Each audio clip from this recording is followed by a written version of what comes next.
Fala, gente, Walter na história do Brasil, mas hoje nós vamos falar um pouquinho sobre a Espanha. Na prática, vamos conversar um pouquinho sobre o governo de um dos caras mais encrenqueiros de seu tempo. Filipe II, rei espanhol entre os anos de 1556 a 1598. Ele governou a Espanha num período em que a Espanha se comportava como principal potência política, como principal potência militar e também se comportava ali dentro daquela conjuntura como, enquanto uma grande força econômica, embora os afluxos de metais que saíam da América em direção à Espanha tenham promovido naquele país uma revolução dos preços, um processo inflacionário, basicamente por conta das riquezas que lá chegavam, mas ao mesmo tempo por conta do aumento do preço dos produtos. Beleza? Então é exatamente sobre esse Filipe II e sobre essa Espanha que nós vamos falar. Apenas um detalhe, a Espanha se comportou como essa grande força europeia entre os anos de 1559 a 1659. É importante a gente colocar aí basicamente um século em que essa Espanha foi a grande força europeia. Tudo bem? E aí dentro desse período a gente tem o governo dos Filipes, a gente tem o governo do Filipe II e foi dentro desse governo do Filipe II que a gente tem um processo de intenso desenvolvimento, mas ao mesmo tempo um processo em que você começa a desenhar o caminho para a ruína espanhola. Beleza?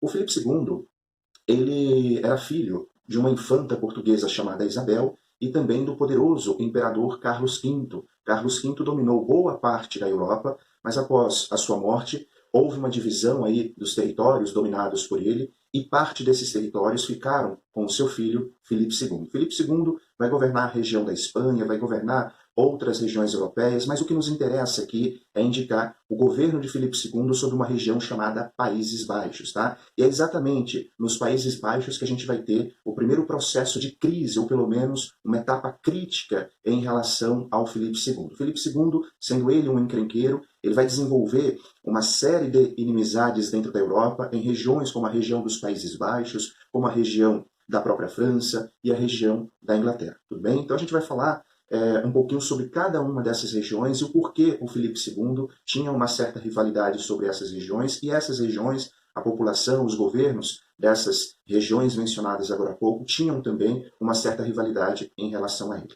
Beleza? A primeira questão que se levanta é a gente observar que o Filipe II ele era um rei absolutista e intransigente, né? Era um rei absolutista e intransigente, um rei que tentava promover a imposição de seu poder sobre diferentes regiões, mas ao mesmo tempo era um rei que tentava promover a imposição religiosa, e sendo ele um católico fervoroso, promovendo essa imposição religiosa também sobre essas diferentes regiões dominadas.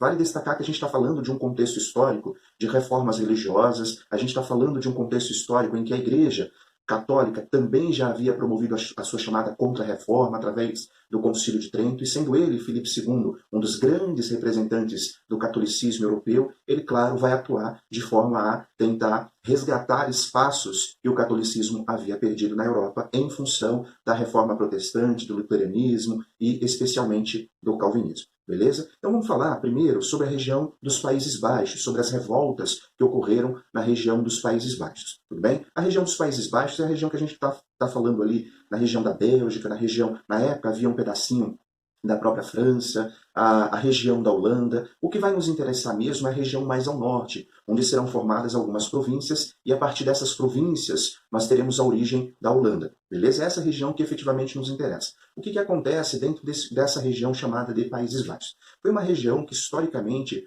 conseguiu se estruturar economicamente e se desenvolver muito bem. Né? É uma região que há muito tempo tinha ali uma atividade econômica voltada à atividade comercial bastante interessante e, consequentemente, você vai ter o desenvolvimento, o surgimento de uma poderosa burguesia, né? Você vai ter ali banqueiros, portanto, comerciantes que tinham uma capacidade de investimento e uma capacidade econômica bastante efetiva. Por outro lado, nessa mesma região, a gente vai ter diferentes comportamentos religiosos. Você tem ali os judeus, você tem ali os calvinistas, e, consequentemente, por um longo período, esses indivíduos eles vão poder professar a sua fé ao mesmo tempo que poderão, né, promover os seus negócios, promover ali as suas atividades econômicas. Isso aconteceu, inclusive, durante a administração do poderoso imperador Carlos V, que, embora fosse também um rei, um imperador de força absoluta, que promovia interferências em diferentes regiões de seus domínios, ele não era tão intransigente como o seu filho se apresentou. Ou seja, essa região dos Países Baixos conseguiram promover a sua continuidade de desenvolvimento econômico e, inclusive, conseguiram desenvolver ali as suas atividades religiosas, professarem a sua fé. Quando da ascensão do Filipe II, as coisas começam a serem modificadas, porque o Filipe II ele vai tentar impor os seus desejos sobre aquela região. E essa imposição de desejos acabou resultando num processo de organização na região dos Países Baixos, e essa organização vai pretender a independência daquela região. A princípio, né, tanto as regiões mais ao sul, como as regiões, ou como a região, como as províncias do norte, se juntaram numa única certeza, né, combater as forças de Filipe II.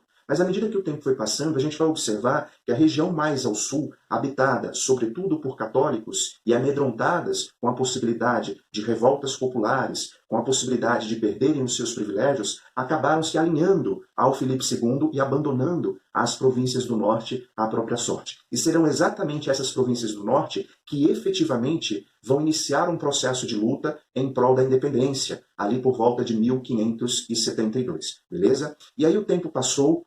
Em 1581, por exemplo, a gente tem a formação da chamada República da Holanda, ou Províncias Unidas dos Países Baixos. Na prática, 7 províncias se juntaram e formaram o que nós vamos chamar de Holanda, para facilitar a nossa vida. Essa região dos Países Baixos, sobretudo essa região norte, que promoveu a sua independência, será vista pelo Filipe II como uma região a ser combatida, como uma região a ser boicotada. E dentro dessa conjuntura, a gente não pode deixar de lado que houve, em relação à Espanha e a Portugal, o que a gente chama de União Ibérica. Portanto, Portugal passou para o controle dos espanhóis. E dentro dessa conjuntura, todos aqueles que eram inimigos da Espanha passaram a ser também inimigos de Portugal. E aí a gente tem o caso, que é o caso holandês, né? Porque a Holanda, os comerciantes flamengos, né? Aquela região da Holanda, era uma região que tinha uma relação histórica com os portugueses, uma relação durante o período medieval, uma relação durante o processo de grandes navegações e uma relação durante o processo efetivo de colonização do Brasil em relação à questão do açúcar. São eles que vão emprestar recursos para a montagem dos engenhos, de toda a estrutura, né, de fabricação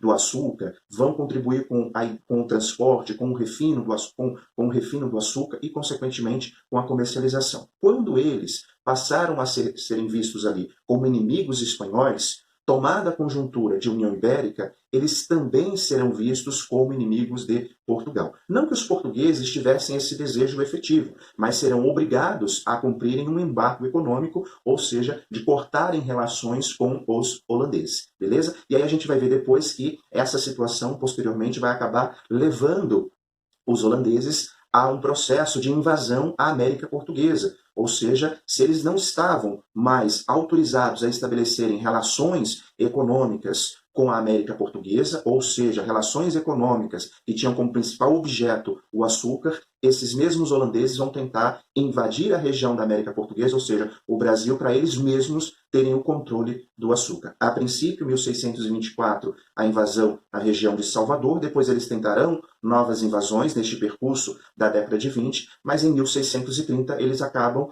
invadindo a região de Pernambuco e, a partir dali, constituindo o que a gente vai chamar de Brasil holandês e permanecendo no Brasil até 1654, tá bom? Então, a relação crítica entre a Espanha e os Países Baixos acabou respingando na América Portuguesa, ou seja, no Brasil, tá bom? Uma outra questão tensa, ou pelo menos crítica, na Europa em relação à Espanha, vai ser a França, né? A França, ela no século XVI, ela vai passar por inúmeros problemas, e esses problemas tinham a ver com as questões religiosas, com a própria reforma religiosa. A França vai enfrentar uma série de guerras religiosas, conflitos religiosos entre católicos e protestantes. E dentro dessa mesma conjuntura, a gente vai assistir a um processo de mudança dinástica, né? Você vai ter a substituição da dinastia dos Valois pela dinastia dos Bourbons. E nesse processo de substituição, a gente vai ter um aumento das tensões. E esse aumento das tensões acabou incluindo o próprio Filipe II. Por quê? O que vai acontecer ali na França? a dinastia dos Valois sendo substituída pela dinastia dos Bourbons, acabou assistindo à possibilidade, e isso acaba se concretizando, da ascensão de um camarada chamado de Henrique de Navarra. Henrique de Navarra, ele teve uma educação calvinista. Então vocês imaginem só, esse Henrique de Navarra teve uma educação protestante, uma educação calvinista, e vai ascender ao trono francês. Ocorre que a França é declaradamente católica. E ali, na França, havia uma liga católica que não estava disposta a aceitar a ascensão de um rei que fosse calvinista. E, portanto, abriu-se um processo de tensão, abriu-se um processo de crise, e essa crise levou a novos conflitos. E esses conflitos se intensificaram quando o Filipe II resolve promover uma intervenção na França, na crise sucessória vivenciada pelos franceses. Qual é a intervenção promovida pelo Filipe II? Ele resolve apresentar a candidatura da sua filha para o cargo de rainha francesa, a princesa Isabel, né? Então ele acaba oferecendo a Isabel como candidata ao trono francês. Isso cria toda uma situação de tensão, toda uma situação conflituosa. No entanto, ao final de todo esse processo, o que a gente observa é que levou a melhor o Henrique de Navarra, o pretenso rei, que consegue ser coroado e recebe o título de Henrique IV. E é este cara que inaugura a famosa dinastia dos Bourbons. Aquela família que posteriormente terá os Luíses, né? A exemplo do Luís XIV, o Rei Sol, e todo aquele processo que frequentemente a gente se recorda quando a gente estuda a monarquia francesa e vai acabar desembocando na Revolução Francesa de 1789. Beleza? Então a situação da França é uma situação também de tensão, mas é importante a gente entender a conjuntura, que é uma conjuntura de crise religiosa que se somou a uma crise política em virtude da sucessão ao rei francês, beleza? Um outro ponto importante é a tensão dos espanhóis em relação à Inglaterra. Essa tensão tem a ver com um histórico de conflitos entre essas duas regiões. Primeiro,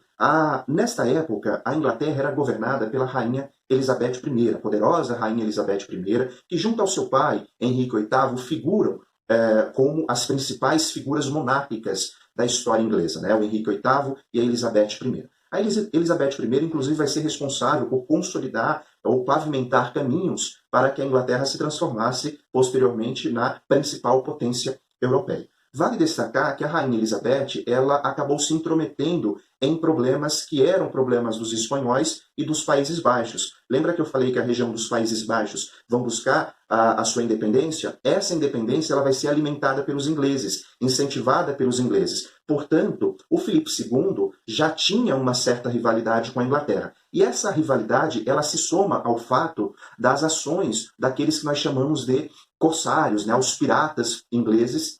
Eles vão acabar atuando fortemente na região do Atlântico e, ao atuarem nessa região do Atlântico, vão desviar uma série de navios, né, abarrotados de ouro e prata que saíam da América Hispânica em direção à Espanha, mas acabavam sendo desviados para a Inglaterra. Tá? Então havia uma situação também de tensão entre a Espanha e a Inglaterra, e essa situação, inclusive, levou essas duas regiões posteriormente a uma guerra. Tá? O próprio Filipe II ele vai construir, né, toda uma armada, né, e essa armada espanhola tinha como principal objetivo destruir a Inglaterra. E aí a gente tem uma guerra naval, só que nessa guerra naval a gente vai assistir uma vitória dos ingleses e essa poderosa frota naval dos espanhóis acabou sendo derrotada. E o próprio Filipe II apelidava a sua frota naval de Invencível Armada. Né? Feita esta guerra contra os ingleses, a gente vai perceber que a Invencível Armada não era tão invencível assim, tá bom? Então é isso, gente. Para nós compreendermos a nossa história, a história do Brasil, é fundamental que a gente esteja atento